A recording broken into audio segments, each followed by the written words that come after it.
dakwah atau sholawat di tempat maksudnya kafe seperti itu yang adabnya banyak yang bilang di komen ya. Kalau bukannya sholawat tuh harus tempat yang atau berdoa melafazkan nama-nama Allah itu harus di tempat yang bersih. Sedangkan di sana kan jual kamar, terus tempatnya bermaksiat katanya gitu. Jadi pandangan gue sendiri gimana gitu? Nabi Ibrahim itu dakwahnya menggunakan makanan. Pernah satu ketika Nabi Ibrahim itu masak enak banget seperti masakannya Bunda. Bapak Ibu semuanya bisa tanya Bunda, pernahkah Gus Miftah mencacat, mencaci maki, menghina makanan yang dihidangkan oleh Bunda? Wallah nggak pernah, tanya Bunda. Kalau senang saya makan, nggak senang saya diam. Orang kok tak banting piringnya orang. Jadi ketika Nabi Ibrahim ini dakwah dengan makanan, semua orang disuruh makan. Maka kenapa Nabi Ibrahim itu gelarnya Khalilullah, kekasihnya Allah. Ternyata Nabi Ibrahim itu rajin ngasih makan orang. Lah, begitu dia makan, orang-orang dipanggil Mbak Cinta. Sini makan.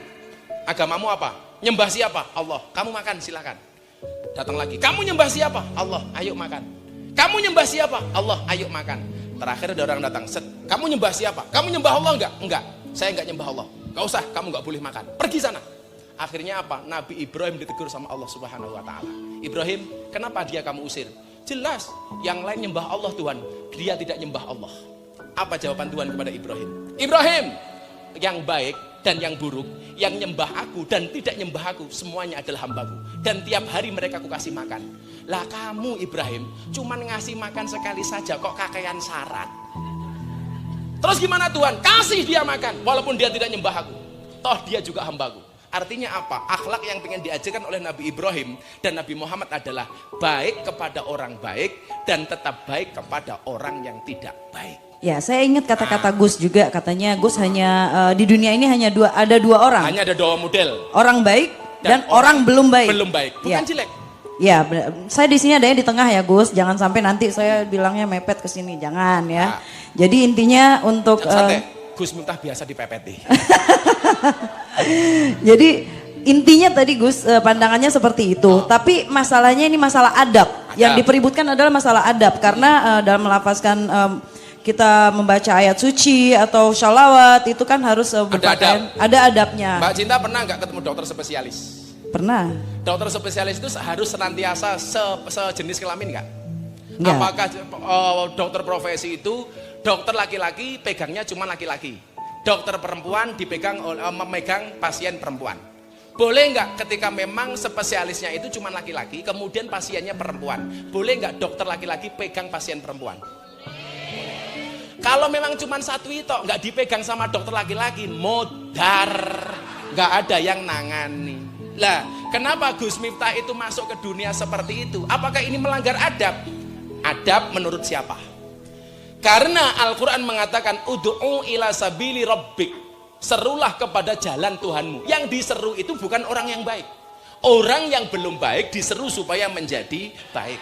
Amin. Kalau mbak-mbak kafe itu malam minggu paling tak suruh ke sini, nggak mungkin mau, wong mereka kerja. Apalagi malam minggu itu pasti malam yang paling rame untuk mereka. Nggak mungkin datang.